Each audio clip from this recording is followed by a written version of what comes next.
For those of you out there that were lucky enough to be around in the dark ages, and of course, by the dark ages, I mean long before the internet was created, you may have recalled those days that you were in elementary school and you came across a word that you didn't know how to spell.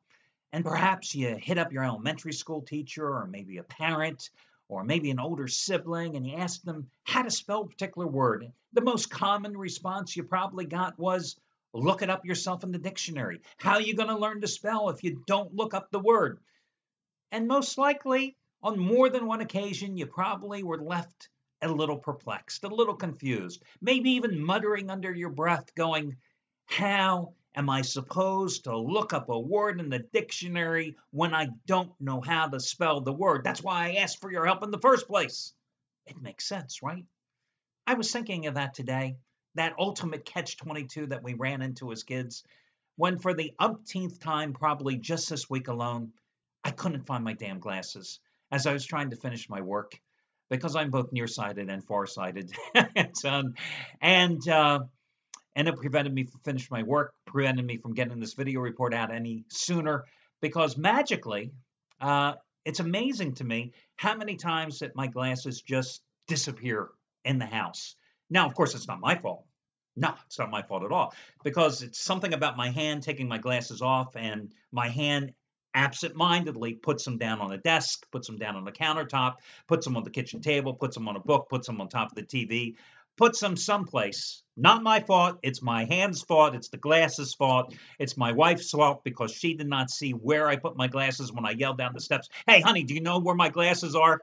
It's her fault. It's my hand's fault. It's the glasses' fault. It has nothing to do with me. But I thought about that problem that everybody had as a kid, trying to find the word in the dictionary that they didn't know how to spell in the first place because they asked for help.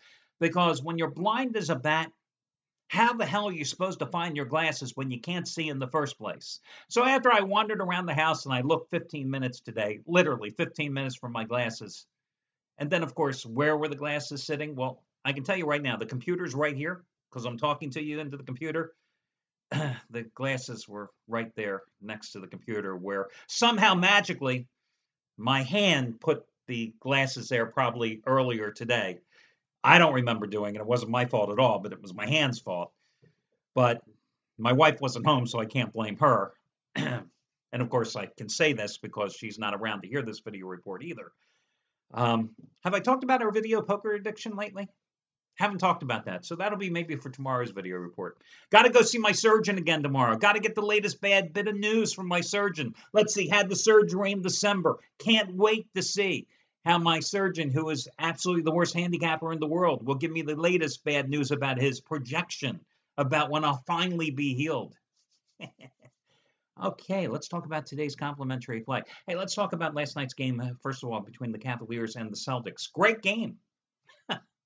If you happen to have the Celtics, I gave you, of course, a complimentary play on Cleveland last night. I think Chuck O'Brien put it best last night. The Cavaliers played only one half. Problem is, if you bet the entire game, that was the problem.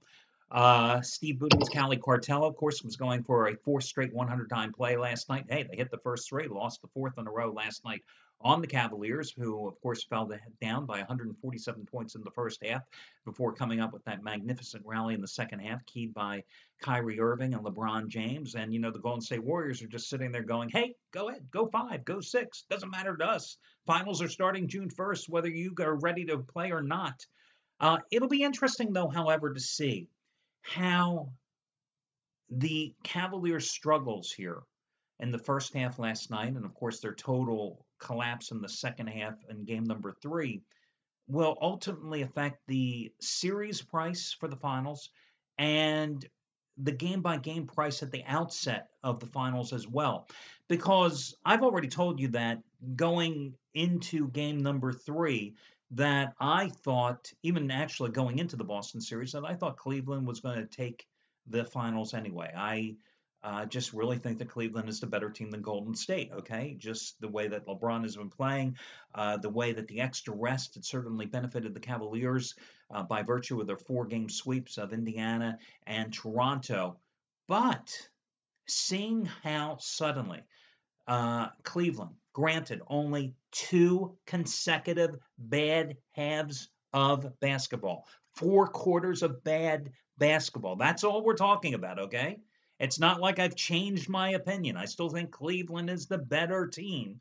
However, it'll be interesting to see how that will impact the odds makers when they set the line, how it will impact the public perception. Because remember, we are a society that is always impacted by what we see most recently. And what we have seen most recently is LeBron struggling in game number 3. Richard Jefferson comes out today and says, hey, the flu bug or whatever that's affected Deron Williams also affected LeBron in game number 3.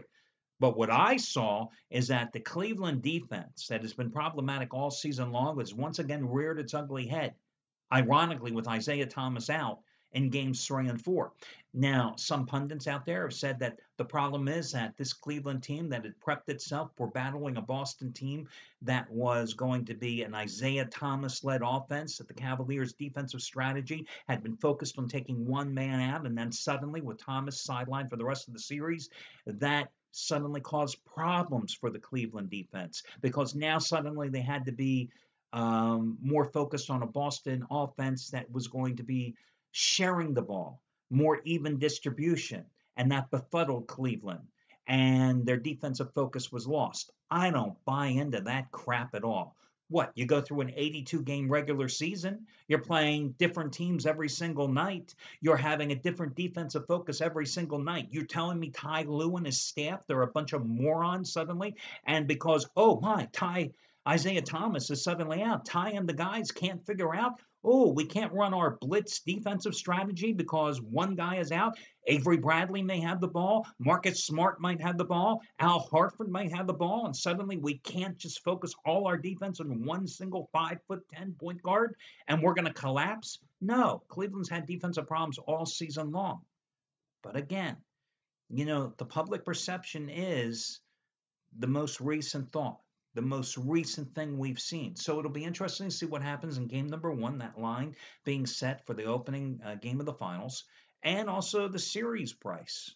If you're like me and you think Cleveland is the way to go, we might get a slightly better price. And again, it may just alter the opening couple of games in the series on a game-by-game basis as well. Okay, let's talk about your complimentary play tonight. I'm going to go with the Colorado Rockies. Yeah, the Colorado Rockies, who have the best record in the National League with 30 wins already, to complete a sweep of Philadelphia and wrap up a very successful 9-game road trip, of which they are 6-2 so far. They have scored at least 5 runs in every single win. In fact, the Rockies have scored 63 runs over the past 9 games. That's 7 runs per game on average in that stretch. They've taken the first 2 games of this series, 8-1 and 8-2. The Phillies, if you go back, April 27th, there was actually some hope in Philadelphia. And listen, I'm a lifelong Phillies fan. Went to my first game, 1972. I remember my dad brought us to see the Phillies at Veterans Stadium. Frank Lucchese was the manager. Pittsburgh Pirates were there. I was a Roberto Clemente fan. I was a Pirates fan growing up. Listen, if you lived in Philadelphia in the early 70s, you weren't a Phillies fan. Okay? Phillies back then on April 27th, they were 11-9. Since then, they've lost 19 out of 23 games, including 4 straight and 11 out of 13. They've only scored a total of 16 runs in their last 8 games. Jeremy Hellickson has been their best and most consistent pitcher, and they have won 8 of his 9 starts. I don't care.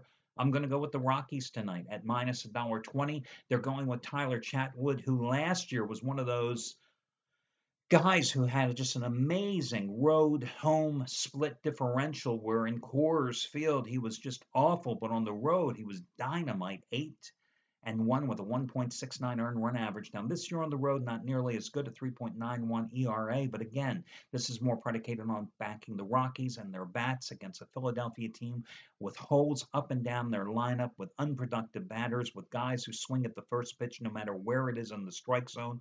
And again, this is a Phillies team whose bullpen is just blown up, which has contributed to the 19 losses in 23 games, and a Phillies team that consists of a lot of young players that are struggling right now, and a team that, I got to say that its morale, you would think, with its low point right now, that this was the middle of August instead of the end part of May. This is a team that last year had made some changes in the offseason, brought in some veterans. They were hoping to at least continue moving up the ladder to get back to 500 this season, and instead have lost 19 out of 23 games. So I think Colorado is the way to go here, minus the $1.20. Good luck, everybody, and talk to you again tomorrow when we do this one more time.